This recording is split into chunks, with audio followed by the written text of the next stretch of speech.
Converting text into basic shapes. Step 1. Select the text on the stage. Step 2.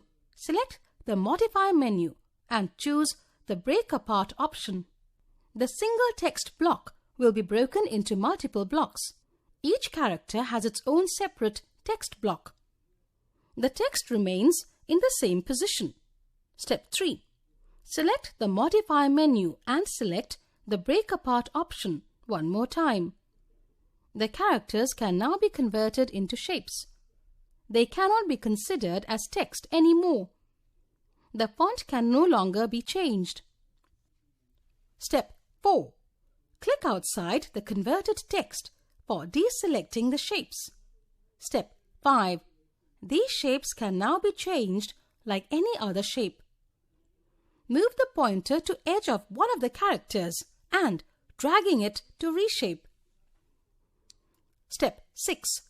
For filling in the reshaped characters, use the Paint Bucket tool with another color or gradient.